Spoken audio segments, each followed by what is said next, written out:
Good evening. I would like to welcome you all to Strategies for Justice Forum Series on Conscious Law Enforcement and Inclusive Practices. My name is Terry Watson and I am the founder of Strategies for Justice, which is a speaking and training bureau which focuses on the issues of gender, disability, and racial equity within law enforcement. Tonight's topic is diversity in law enforcement. I am really looking forward to tonight's discussion. Our panelists will speak to the challenges in recruiting, retaining, and promoting a diverse police force, and more importantly, how each one of their organizations addresses these challenges. I am looking forward to the advice our panelists can give us on building a sense of belonging in order to enhance diversity and inclusion amongst law enforcement professionals.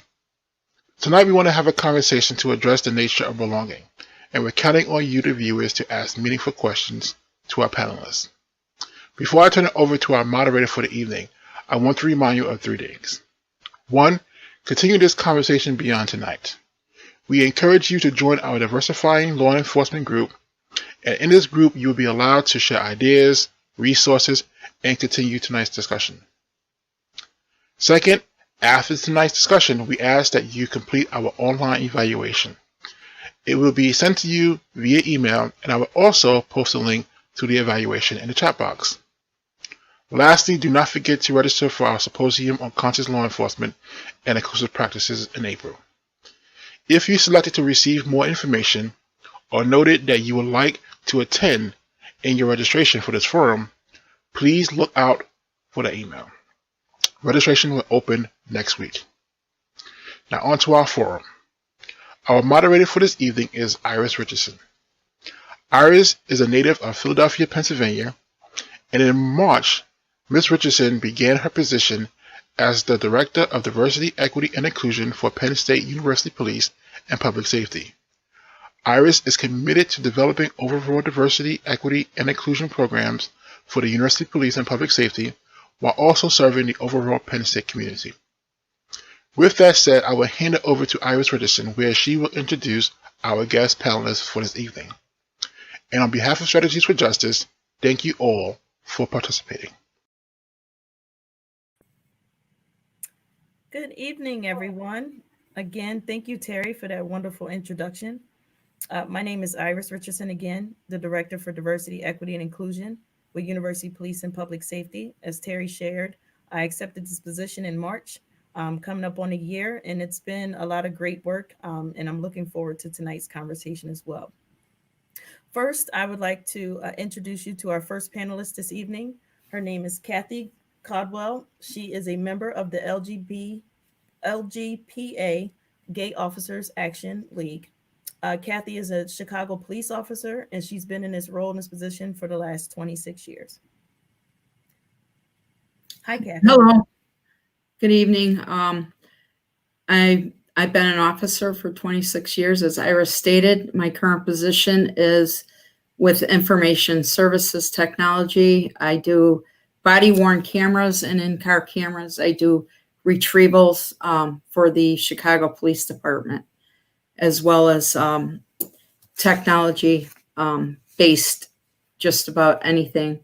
I'll give you a little history about the LGPA Goal Chicago. The Lesbian and Gay Police Association was founded in 1992 by 4 Chicago police officers. Numerous lesbian and gay law enforcement organizations nationwide have come and joined our organization, the LGPA Goal, which stands for Lesbian and Gay Police Association, and it continues to strive. The original 4 leaders stepped down from this organization in 2005.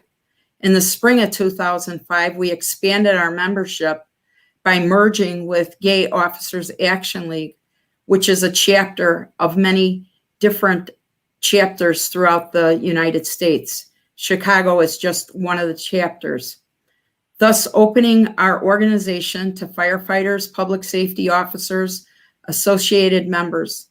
This has benefited our organization by improving the infrastructure and expanding and support and companionship with the outside agencies. Still to this day, officers still want to be closeted and referred to as not to be outed in our organization. I find this a problem with the diversity, but we do honor our members' requests, and we do not give their names if they choose not to be out. Thank you. Thank you, Kathy. Our next panelist is Kim Craven. Kim is the Executive Director of the National Association of Women Law Enforcement Executives. Good evening. It's a pleasure to be here. Certainly in the 34 years that I've been in this profession, I've really seen a lot of change when it comes to women in policing. I was excited after many years of being a consultant, prior to which I was a sworn law enforcement officer in a small agency and a civilian in a large agency, to begin a consulting career, which has spanned not just the United States, but some international work as well, with things ranging from curriculum development, program development, community engagement, helping agencies with policies and procedures and internal investigations and data analysis, really anything that falls under research for a large agency. We would have gotten called to help those agencies find solutions. And now just 2.5 years ago, I had the privilege to be selected as the executive director for the National Association of Women Law Enforcement Executives. Much easier to say NAWLE, but for those that have not heard of us, please do take the time to visit us and learn about the organization. But just a quick snapshot, NAWLE was formed 25 years ago by 6 women who saw that there was no place for women at the table. They were at an IACP conference, surrounded mostly by men, sought discussion with one another about how they could begin to promote women that were executives in the policing profession and those that aspired to do so. So the motto that we stand by is lead, inspire, and mentor. Our primary goal is to reach out across the room, make women feel comfortable in the profession, give them a forum in which to ask questions, and generally support them in their careers. NAWLE is very fortunate to have a number of programs going on right now to offer both its members and those interested in the profession, whether it be through the Collaborative Reform Technical Assistance Center, a project funded by the COPS Office and managed by IACP along with other partners. Tonight we have the Noble President, and they are one of the partners for Crytech. We are just starting a new project that is funded by BJA and again managed by IACP. And we have our own internal grants from the COPS office focusing on women in policing, which allowed us to do focus groups and develop some training and PowerPoints on how agencies can attract more women to the profession. We are in a program with RTI on research for women and policing and what are the magical steps agencies can take to recruit and retain women. We're just launching an effort with several other partners on 30 by 30, which is an initiative to have 30% of law enforcement be women by 2030. We have an annual conference this year, August 4th through the 7th. We have a mentoring program that hopefully we're going to discuss more through the session this evening, and as a way to bring more women to the table and be part of NAWLE. This year, we offered all of our renewing members to give a free membership to any female in the field or any male chief that would benefit by really learning about how to recruit and retain women in the profession. Really pleased to be here tonight with the other panelists and share some information with you. Thank you, Kim. And next we have Lynda Williams. She's the president of the National Organization of Black Law Enforcement. Lynda is a professor of the practice in Middle Tennessee State University in the Department of Criminal Justice. Oh, you're muted.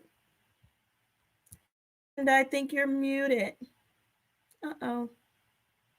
I usually don't do that. Now I'll do it for real.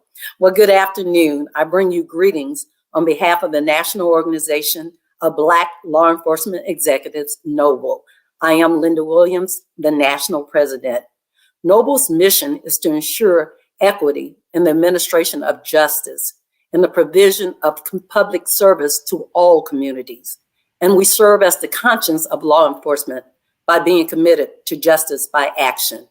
We were founded in 1976, just as an answer to the outcry of the times that we were dealing with and during the latter part of the civil rights movement and into that transition. Noble was founded there in Washington, D.C., and it was predominantly an African-American organization. Today, membership extends beyond every race, creed, and profession in law enforcement. I'm happy to be here to share the programs and what Noble has in store, but even more so to share that over 30 years, I served in the United States Secret Service, retiring as a Deputy Assistant Director. I sat over and we had auspices over our HR, which included recruiting, outreach, and retention. So I'm excited about this conversation. I think that much has to be given back in return. And all of us are sitting here collectively to share those experiences. So I welcome the conversation and thank you for having me. Thank you again, Lynda. Thank you to all our panelists. As you all see, we have a wealth of knowledge with us this evening. And I'm going to go ahead and get us started with the first question. Our first question is, what challenges are faced in recruiting and retaining a diverse police force? Anyone can jump in. Well, I will start. Recruiting is just like any other business practice. It has to be strategic. It doesn't just happen. You have to court, you have to know, you have to develop. And so one of the things that we found out is that you have to have a strategy. So is that partnering with, other organizations as NALI and other organizations such as, social groups, the Divine Nine, women's colleges, and anything that had a predominance of women. And so you have to go to show yourselves and find out what the interest is. And then you have to court them. It's more than just a job fair and they leave a resume. You have to sit down and see what their interests are and make sure that, they know what they're applying for, the challenges and the rewards of a career in law enforcement.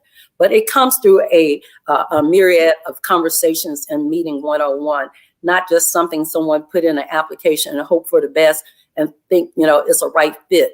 One of the things that I took great pride in is sitting down to talk about the challenges of being a female, the challenges of being a mother, the challenges of just being in a relationship or being single, the quality of life issues that come with law enforcement. But most important, in being a mother, that, that's our first priority in life. But of course, you have to have a well balanced to have a successful career and to have some children that come out okay. So again, it's strategic, it's through a partnership, and it's a developing process. So again, it starts early on, and then you walk the person through the process and they can know exactly what it entails. And so those challenges won't knock them off their feet, but at that time, they can reach across the table and ask for greater assistance in fulfilling their duties and their responsibility in their professional arena. Thank you. Kim or Kathy, would you like to add? Sure, thanks, Iris. I'll go. This is Kim. So to follow up on what President Williams said, not only is it a strategic process, it really needs to be intentional. If agencies want to be successful with bringing women to the table, they have to think about how they are viewed by women in the community. And I can't tell you the number of times when we take a look at a recruiting video and it doesn't speak to women. We say that what I see, I can be. And so many of the recruiting videos lack a meaningful portrayal of women in different roles within the police organization. Much of the focus still, while it's changing, tends to be on guns and dogs and SWAT teams. And not that women are not part of those different specialized units, whether it be the SWAT team or dive teams or in traffic units, it's the lack of portrayal of women in these positions. So that really has to be an intentional thought process for the organizations. The other part is the flexibility required of police organizations today. And as President Williams mentioned, folks that are in the profession wanting to raise a family and trying to navigate the rigidity of law enforcement. And we think that, shifts have to be of a certain length, starting and ending times have to be designed around what has been traditional rather than focusing on what can be. In the Northeast, where I am from, there's a good many agencies that have formerly full-time sworn working in part-time positions.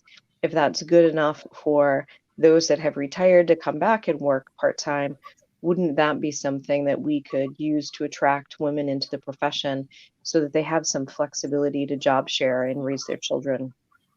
Just the welcomingness of women, that can be changed as well, so that there's the reach back into the community at a very young age. There's some wonderful work being done by many organizations, and again, being from the Northeast, highlighting what Deputy Superintendent Nora Bastion does at Boston Police Department.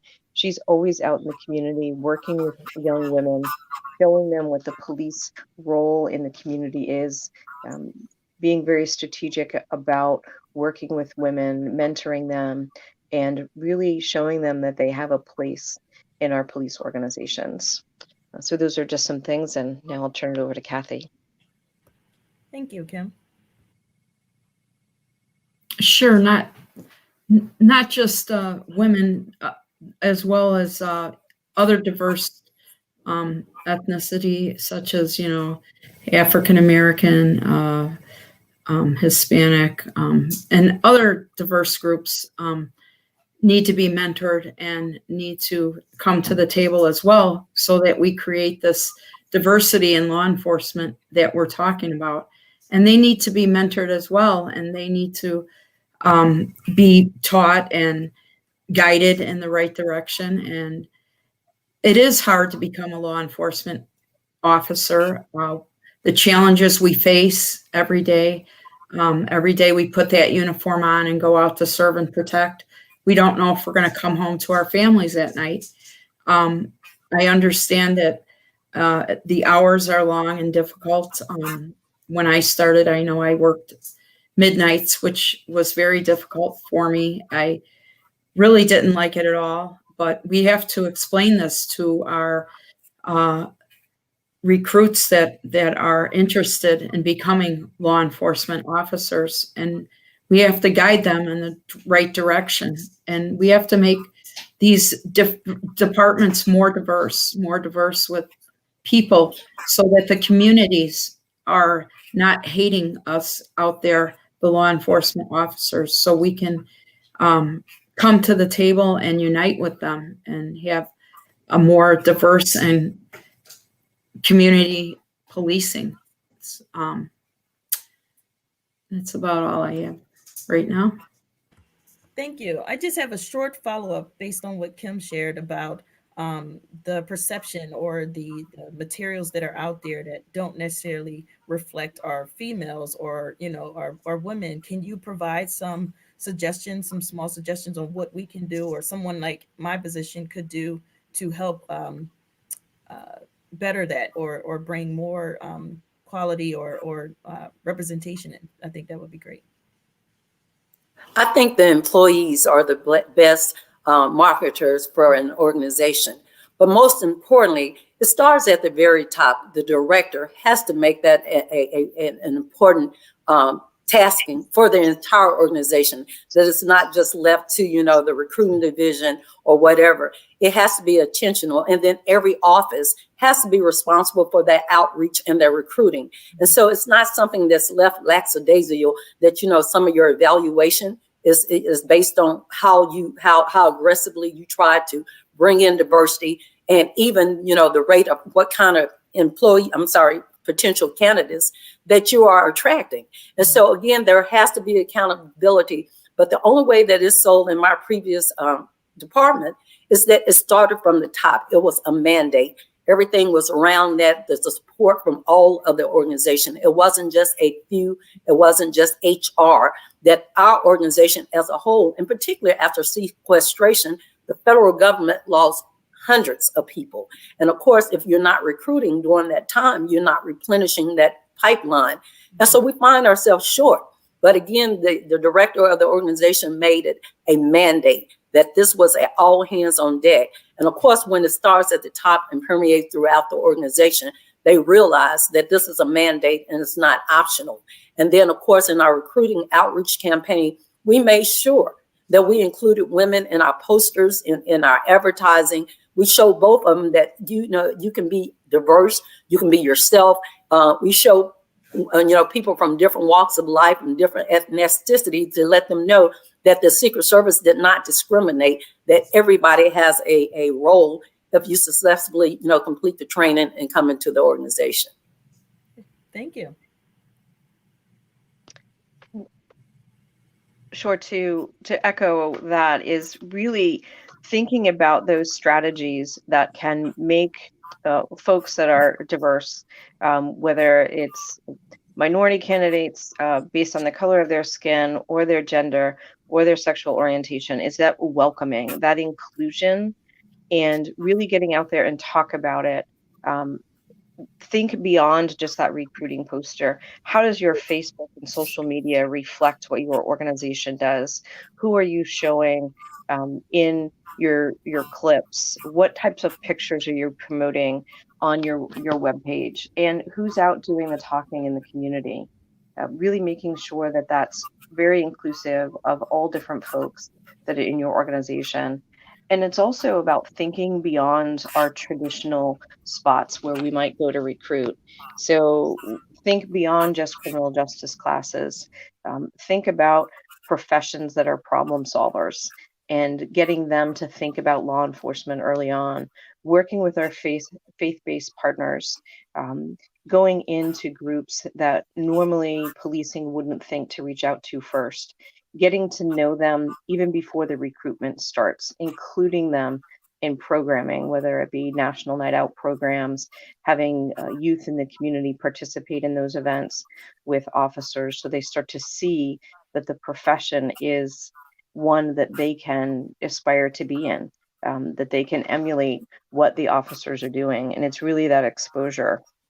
And then the other part is making sure that your forward-facing webpage, how the applicants go about applying for your organization, really gives good information. I know we're going to talk about challenges in a bit, and I'd like to delve into the physical fitness aspect at that point, but letting folks know what the expectations are right on your webpage, lay out an application, and let's breed success. I can't tell you, years ago, sitting on countless interview panels where it seemed like the objective was to fail somebody. And why aren't we out there giving the information on how to interview for being a police officer, what the expectations are, and thinking about the emotional intelligence piece of it, of how folks problem solve in the community? That will help move along the recruitment as well. Thank you. Thank you. Kathy, I didn't want to leave you hanging. If you don't have an answer, we'll jump on to the next one. I just want to. Well, I was just going to say, like organizations that lack diversity, can accrue a cost to them, departments, and including legal action resulting, in the discrimination and associated with the negative that the public sees and views, along with negative employee attitude, like lower commitment and lower job satisfaction as well. So diversity in recruitment is a main point here. That's all I have to say. Thank you. Thank you. Well, ladies, I'll jump into our next question. The question is, and we hit on this a little bit, but what does your organization do to help meet these challenges, and how can other police departments meet these challenges that you discussed this evening? Well, Go Well, ahead. Go ahead. our organization, we have conferences. We used to have them every other year. Now it's every 3 years. And well, of course, with COVID, no one's really having conferences, but we meet and we discuss and help people, help other officers, and we have classes, and it's we just help boost morale with our organizations. Last 2 years ago, we had the conference in Toronto, Canada. The next conference for the GOAL organization, which is gay officers and professional law enforcement, is going to be in Australia in 2023. And we just benefit that way by getting together and mentoring each other and guiding each other and trying to bring better diversity throughout the whole country. Thank you. Noble has a myriad of things. Most importantly, we too have our CEO Symposium, which is scheduled next month, March 8th and 9th. And our annual conference is usually late July and August. But we take pride in that we offer leadership training. We also very active this time through our federal assistant to the national president, that we are partnering with several federal agencies as they stress, a lack of diversity and applicants coming in. So we partner with those federal organizations as well as with historically Black colleges and universities. And so we prepare those applicants to know exactly what they're applying for and how to apply. And then, of course, we do that cursory to make sure that these are qualified applicants. And then Noble brings those applicants along with those agencies in a virtual format, so that everyone can talk and see exactly what it entails. And we follow through to make sure, what is the washout? Why are these people not making it through the process? And what can we do differently to prepare them? Now, everyone that goes out for it unfortunately does not all make it. But again, when you have a person that has the viability, the skill set, the determination, and meet the qualifications, that they don't have any disqualifying factors, then of course we want to ensure that they have a level opportunity to apply for these jobs, even more so for women. And through our conferences, we have mentorship. We have programs informally and formally that helps other people within our organization to grow, to promote, to be prepared for testing and promotional when they come about.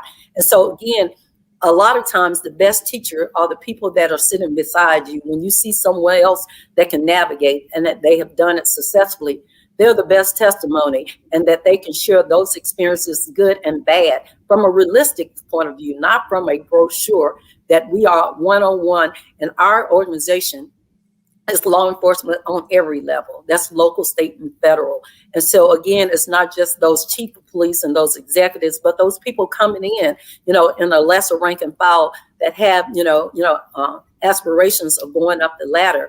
But Noble takes that, and not only with all our training that we offer during our annual conference, but a mentorship program and also informal membership throughout the organization. And we accomplish this through our over 50 chapters throughout the country. Thank you. Thank you. I keep hearing the word mentorship. I'm definitely going to bring that back around. I know Kim wanted to add some parts to the challenges, so I'll stop there and let her go ahead and add there. Go ahead, Kim. Thanks so much. So certainly a challenge that's there is the physical fitness and making sure that the recruits are prepared for this. My colleague Yvonne Roman, as I mentioned, is really an expert in this field.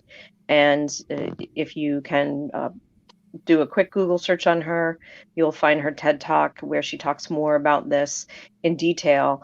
But agencies really need to get those fitness standards out there early and often, and do as much as they possibly can in order to prepare folks for the rigors of the physical part of the academy.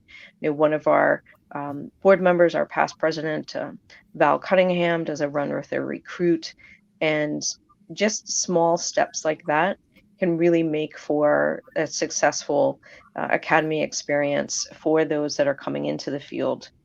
With mentoring in general, there's really multiple layers that mentoring can occur at. So with Nolly, we're fortunate to have a grant through the Motorola Solutions Foundation that has helped us develop a mentoring presentation and a program to really walk agencies through what the different types of mentor programs can be. So you can start one at the really at the application phase to have someone be that liaison to that applicant, socialize them through the process, help them understand the paperwork that's required and what the next steps are, really lay that out for them, and hopefully coach them into being a successful applicant right up through the interview process. And then once that they're in the academy, have a mentor and a coach for that process. Many folks will talk about then an FTO being the mentor. And that's a bit of a misnomer because the FTO is there for a really different function and might not be the best person to be the mentor at that point. So that's when agencies need to think and pivot a bit about how to create a mentor program where someone can talk candidly about what's going on. So we discuss different ways that an agency could develop the mentoring program, either internally or externally, and that can become a way to add that support, help folks reach their goals, give them insight on the profession as they're going through it. And then there's a mentoring program for those that are in their career and that might be trying to make decisions about where to go next. And it could be a very specific mentor for a specialized unit that's skill-based and knowledge-based that would be most helpful for that individual. And then there's mentoring that is for that mid-career person that's wanting to become the executive and how to navigate that. Be that person that can talk about the process and sometimes making a really hard decision to leave the agency in which they had spent most of their career in order to reach their personal goals. We all know that moving up through the ranks, if you're going through with your cadre and you were hired with 20 or 30, or there's big agencies that hire 100 at a time, that the ability for you to reach your goal might not be with your own agency. And what does that look like? And then we have many of our members that have gone on to have careers outside of policing. And that's a form of mentoring as well, to allow women and the officers that are transitioning from their sworn positions into a civilian role in policing, whether it be in the technology space or the international space, or becoming a consultant for the management end. There's many opportunities, and we don't want to lose the richness of our diverse members of our profession by not helping them see what could be post-sworn policing.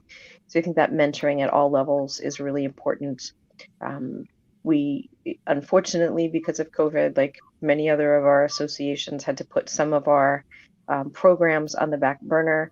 But through our grant with the COPS office, the goal is to have in-person sessions. We have been substituting some remote sessions that we did last year, some on leadership, some on advocacy, and some on finding your own voice in the profession. But really just creating that support network to keep folks going, to let them know that there's others out there going through the same things, that it's a network that can keep us going. And I think having organizations really focus on that can help make it easier for those that are maybe struggling a little bit or questioning staying within the profession to really go out and make those connections, get reinvigorated and focused back on what they came to policing for, is to help our communities. Awesome. Thank you. That's great points. And I will say for myself, as someone who does not have a background in law enforcement, but yet ended up in a career path in law enforcement, we have our sworn female officers or officers in the field, but you also have our non-sworn. And so we want to keep that perspective in mind as well as we recruit when we look at diversity in that sense that, every department doesn't always just have just sworn officers, but we have civilians like myself who learned FTO. For those that are on the call, if you didn't know, is field training officer. I just wanted to put that out there. But I definitely appreciate the levels and the compassion and cascading of mentorship that I hear coming from your organization. Did Kathy or Lynda want to add to that? Yes. One other thing, even in Noble, we have a women empowerment section of our organization. And it's just a network that we meet every other month. And we talk about the challenges in being in law enforcement or whatever, someone needs to talk about. And those, you realize that when you're dealing with something, it's a mountain when you're dealing with it alone. But when you deal with it with others, you realize, it's just a matter of knowing how to navigate that. And so I like what Kim said, that there's different levels and different tenures and different points that you have mentorship, and they play different roles. Even currently as a professor of criminal justice, one, it's great pride for me to be back at my alma mater where it started for me, that someone poured into my life. And my greatest joy is to give back to that same university where it started for me. And what's most important, to be real with the students. I tell them my mantra is where academia meets reality. So you can teach them the textbook, but you need to teach them what it is, what the real life situation is. What does it take? And so I share candidly about, drug usage. I talk about, social media. I talk about their credit. I talk about, their use of, even, if you live in a city or state where marijuana is legal, that, you're putting yourself on, not if you don't totally push yourself out of the process, you put yourself on a delay because there has to be a certain amount of abstinence. So, they need to hear it young. They need to hear it when, to see it from a different perspective. One of the greatest satisfaction is that, I've come full circle and back 30 some years later, that I can share the reality of what it is and what it takes.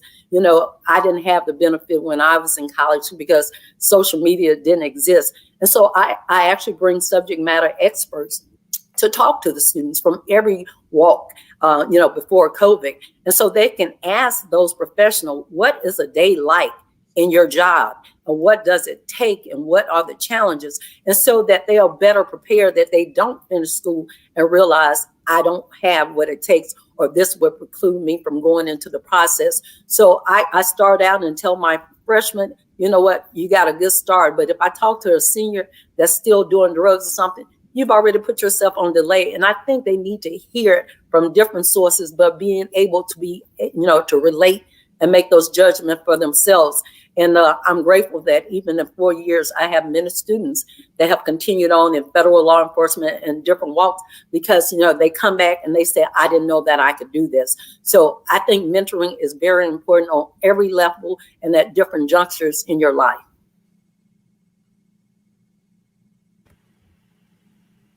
Sure, I could add to that. If you'd like, we do have a mentor program, but as I said, with COVID, we haven't met lately. We've had a few sessions online with the Zoom meeting, but we do mentor people in our organization. When there's test taking, we have sergeants and lieutenants that will help out with disseminating, question and answers for officers to score higher. That's mentoring them to become leaders within the police department. We also go out, as Lynda said, her organization, they meet up. We do that as well, and we talk one-on-one. If people have questions, we help them try to, figure out the answer or try to lead them in the right direction. So mentorship is a main thing throughout our organization as well, and throughout every organization, as you can see. And mentorship helps everyone. and benefits when you mentor young people at a young age. I wish I had more mentorship when I was younger, but that's all I have. Thank you, ladies, for that wealth of knowledge and information. Once again, on mentorship in law enforcement and how we can continue to recruit our ladies and other individuals from diverse backgrounds. I want to switch gears just a little bit here and ask the question: how do you recruit minorities in a department to represent your community if your current community has no or not a big population of minorities, and your department itself is such a small department? Say, for example, 44 sworn officers with not a competitive pay area in that area. How would you go about recruiting someone in that with those challenges? Recruiting is difficult in law enforcement, particularly in the very day that we're in. We see so much sensationalism of all the bad that happened in law enforcement. And so even more so when we're dealing with those challenges in Black and brown communities. And then to ask somebody, hey, you want to be a police officer? It's not the most accommodating and it's not the most alluring. But again, it has to be strategic, because in it itself is showing that, I don't belong here. I'm not part of this because this organization doesn't look like the community that is protecting.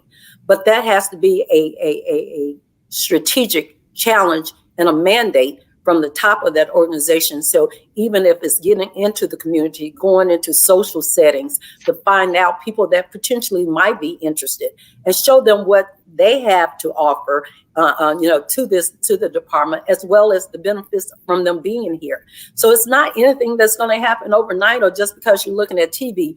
A lot of times, law enforcement is passion, because it's not a profession that you go in knowingly to be rich, because you don't.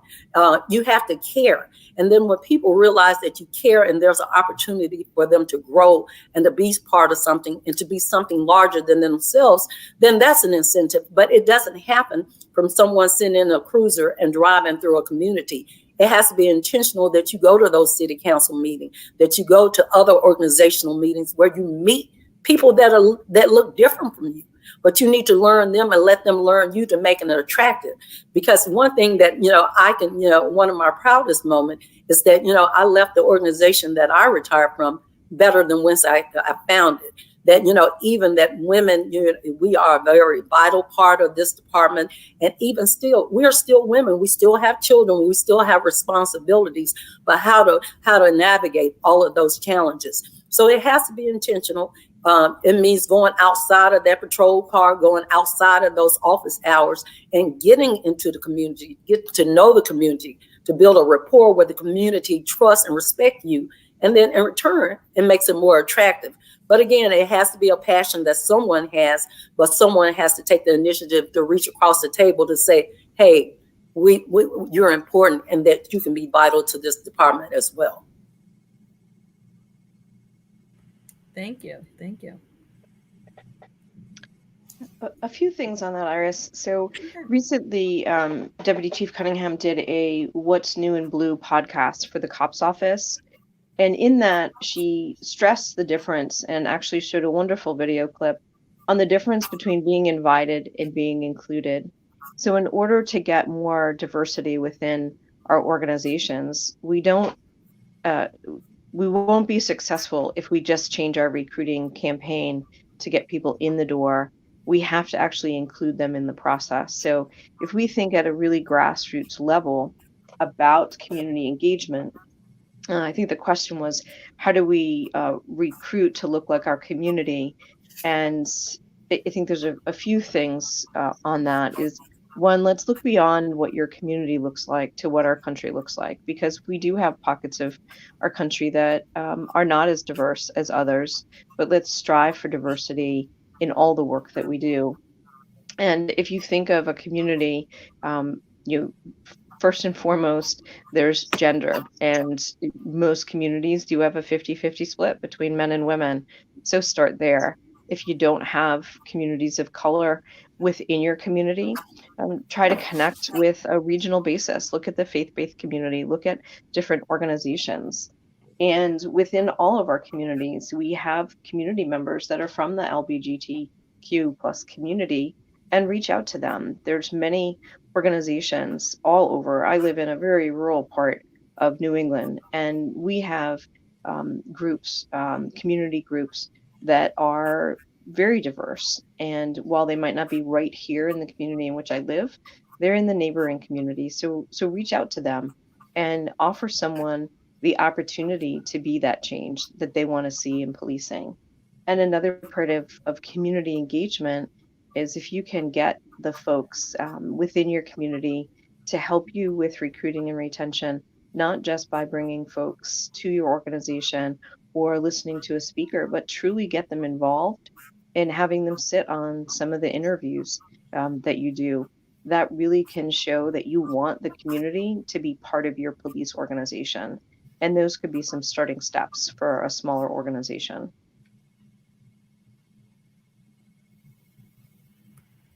Thank you. All right. So I'm going to ask one more question as I'm looking at time, and then I'll ask the famous question at the end to wrap us up. So the next question I have for the group is, one second.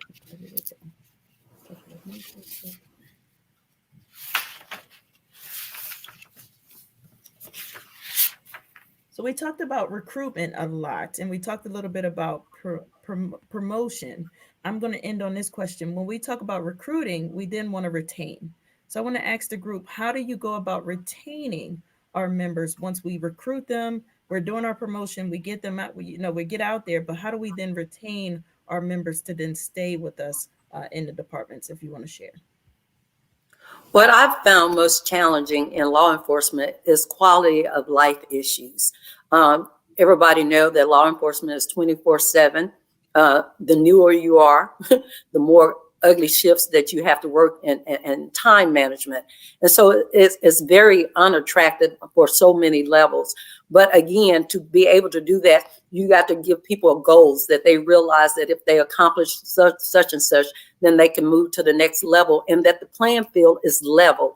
And that means that promotion comes off of merit by your skill set, not by nepotism. And that everybody has that even platform in which they can perform and that they can grow.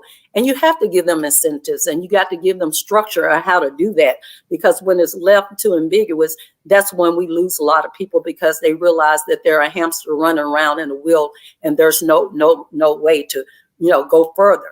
And even still, you can give incentives like, one of the things, and I know it's based on budget and what kind of money an organization had, but one of our recruiting retention was that if you came in and signed up for 3 years, we paid, the first $5,000 or $10,000 of your college education, and by each additional year, you got some more, and that was budget driven. But you have things simple as take home vehicles, or things that you can do, for your organization, partner with like daycare or something like that.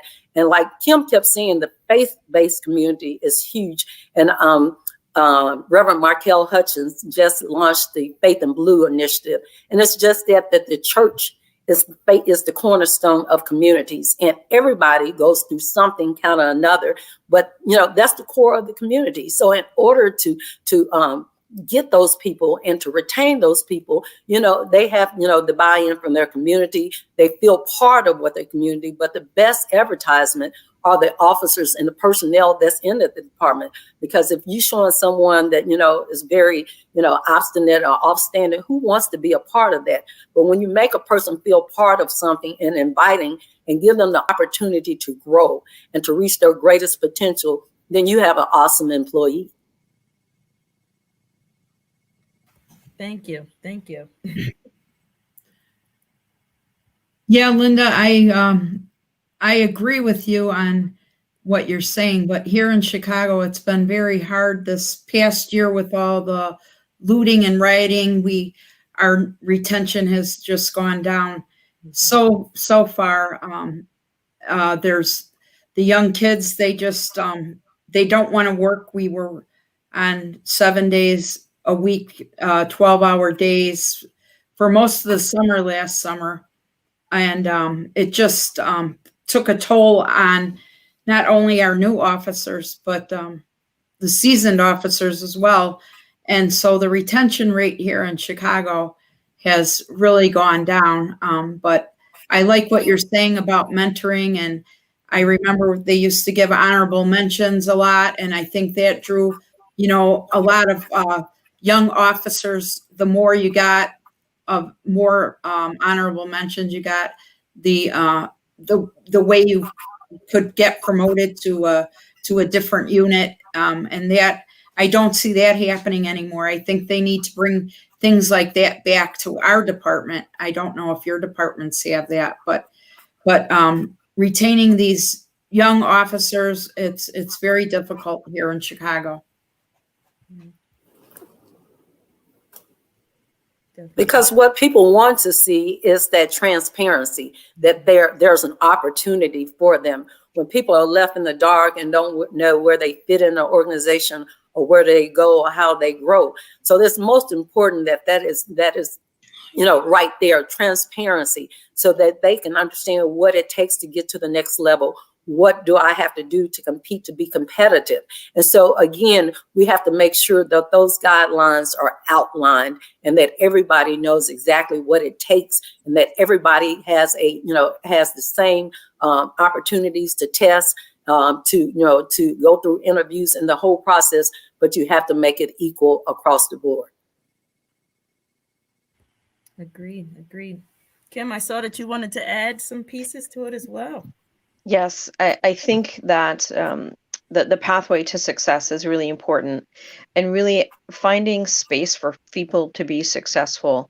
It's really hard, certainly in a large organization, for every person to be reached, but we have to strive to do that, to create that sense of belonging and give recognition for folks, as Kathy mentioned, that are doing things day in and day out, supporting them in the mission of safe communities and safe spaces for all, and trying to rethink the specialized units, because there's not space for everybody on those special teams or special assignment, but everyone can contribute to the success of policing in a way that is accountable and transparent to the community, in a way that's inclusive of the community as well.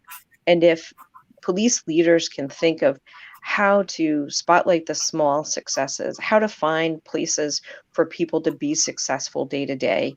So maybe someone is a really good writer, maybe someone has video skills, maybe someone has the flair for Facebook. Let the officers become involved in how they're reflected within the community. I think can really keep them engaged and on point. And I think the other part of that is showing that opportunity is really available to everyone.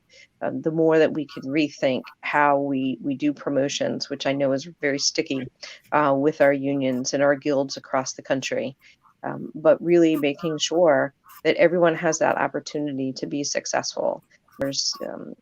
There's pathways forward, career development, training. And if we think about one of the most tragic parts of law enforcement right now is the number of officer suicides, is really making sure that there's a wellness component within every organization, making sure that they're supported not just with the right equipment and the right training, but that the wellness piece is being addressed, that whether it's physical fitness, eating healthy, or emotional health, that there's opportunities for officers to engage in those conversations, to keep themselves with a really healthy perspective on the profession, especially with all of the difficult things that our profession is facing these days. Thank you, ladies. I'm going to take a look at the questions we got in from our audience and pose them to you. If you have an answer, feel free to jump in. So we have a question from one of our audience members. It says, could you speak on the re-victimization of female officers when they choose to report sexual misconduct, something like assault or harassment, etc., which oftentimes play into them hesitating to come forward? Again, you have to make a person feel part of an organization. if you feel that it's me versus you, then there is hesitancy, when it comes to reporting sexual victimization or any kind, that there's always a hesitancy that that person feels that they're not going to be respected, they're not going to be trusted. But you have to create an atmosphere from the high up and make it accountable across the board that, there's no tolerance for such, and that these are the consequences when these reports are made. Even, as, that due process plays out as they investigate, the incident. But again, that a person should feel comfortable and don't feel that they're going to be retaliated against, and that there's a process in place to monitor that, to make sure that that does not happen. I know it's easier said than done, but it has to be something that's concrete, and that management team makes sure that everybody has a right to make make a complaint, but they won't be retaliated, and that it's going to be respected, and it's going to be followed through and investigated. And so it's the very atmosphere of an organization. People know when they can talk and not.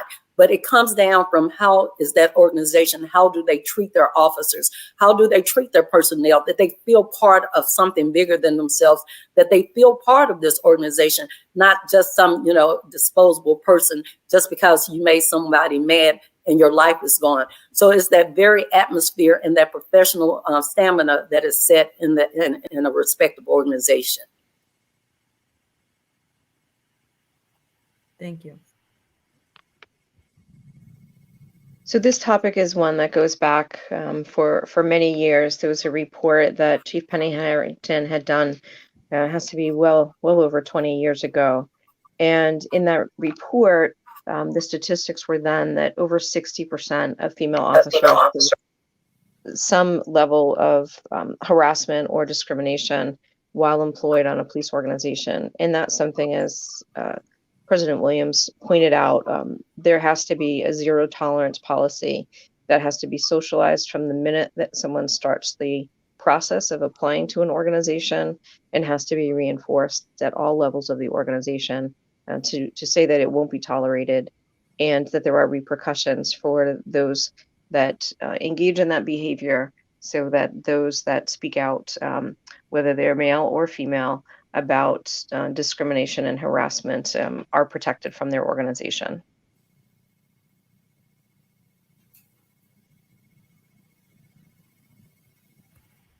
Thank you again for the insight. Kathy, again, I just don't want to leave you out. If you don't have a comment, that's okay. All right. So we have another question that came in prior to, in thinking, let's see, how do I want to word this? Law enforcement personnel, what do you think about law enforcement personnel spending time with persons who have intellectual disabilities or disabled or neurodiverse invisible disabilities? How would you go about approaching or engaging, or what do you think about that? So again, I'll phrase it again. Law enforcement personnel spending time with persons who are intellectually disabled or neurodiverse invisible disabilities. In law enforcement, you encounter people from all walks of life, from different backgrounds and different educational and intellectual levels. Training is paramount. Law enforcement conduct a myriad of investigations and calls. They're not doctors, they're not psychiatrists. However, you can train a person, basic skill set and how to engage and do such. So I think experience is a great teacher. But again, you should train a person how to do things and what the policy and procedures of that particular organization and how they should respond.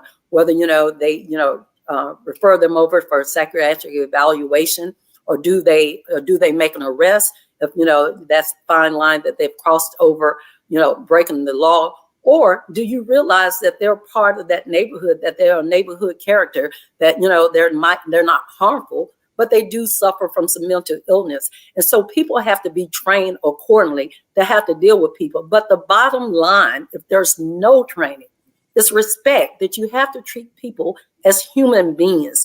You cannot dehumanize someone because they look different from you, They act different from you, and they are different from you. But it comes down to the basic respect that we are law enforcement, that we are guardians, that we're not warriors, and that we're not you versus us, and we're occupiers. That you learn people, and even as you encounter people that totally different from you, even until you have secured their training, that you treat people as human beings and with that element of respect.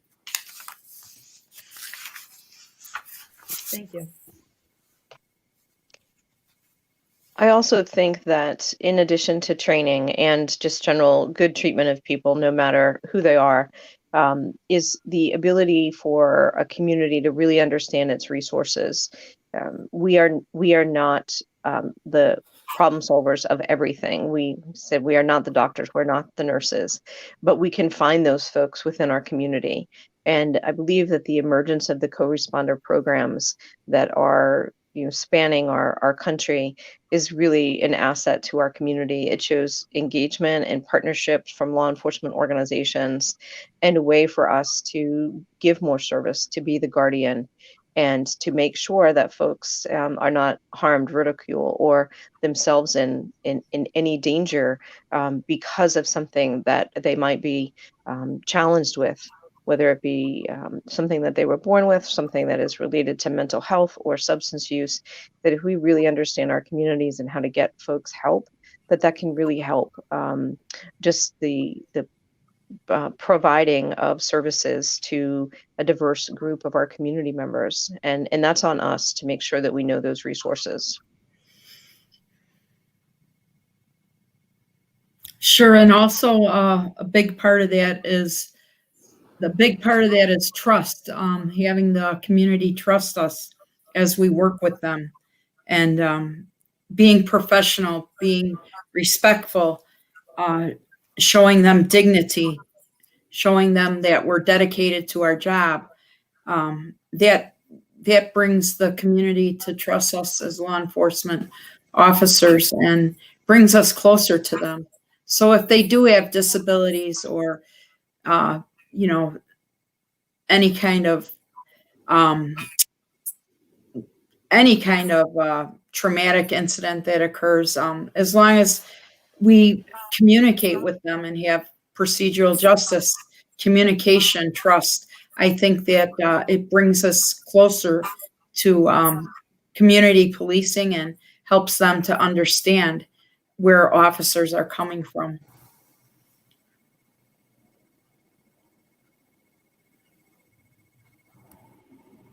Awesome. Thank you, Kathy, and thank you, Lynda and Kim, for your wonderful information and feedback. And I will leave us with the infamous question that we like to ask every panelist that participates in our forum is, what message do you have for America?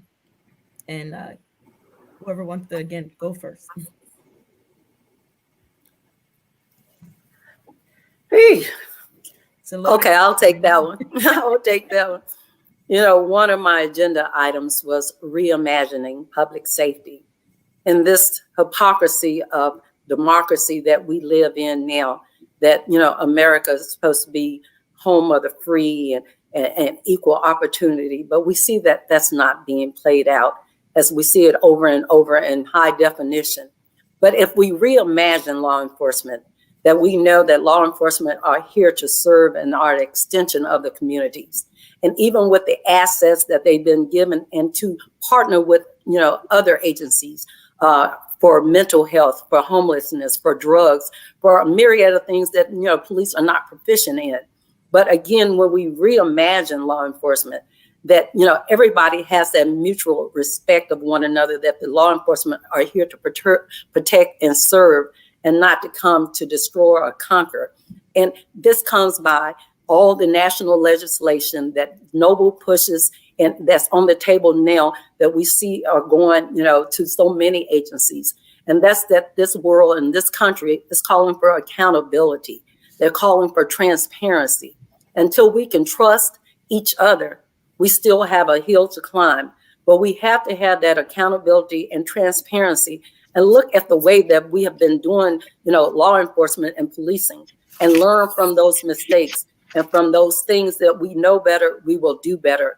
But only until we acknowledge where we are and what we're going to do, will the world be better, and that we can really reimagine public safety as it was intended to be. Thank you. Thank you. I just want to say, to me, I believe that education and training is a very important piece of this policing.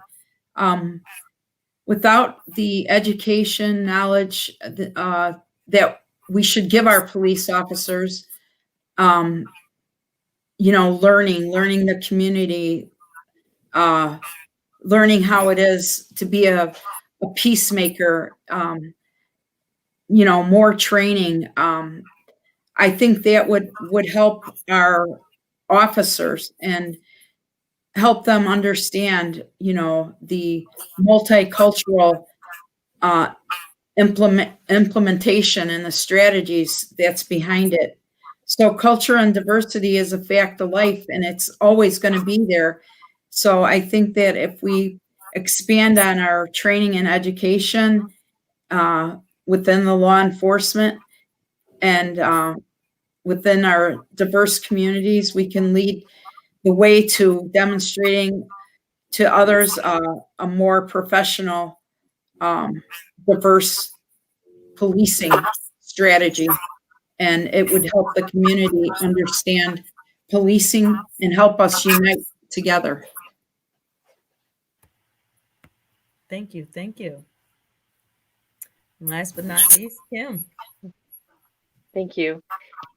So when I ponder this question, it's really hard to give a message that will resonate with everyone. So I really want to focus on the police organizations that are committed to changing their operations and enhancing diversity within their organizations. And my advice to those organizations, and the message is, think beyond where we are now.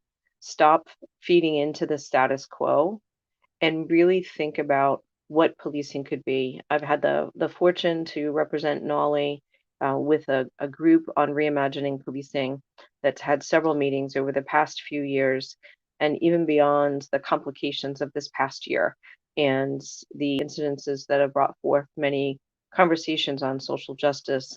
This group was really thinking about how policing could present itself differently. What accommodations do we need to make to get people interested in the field?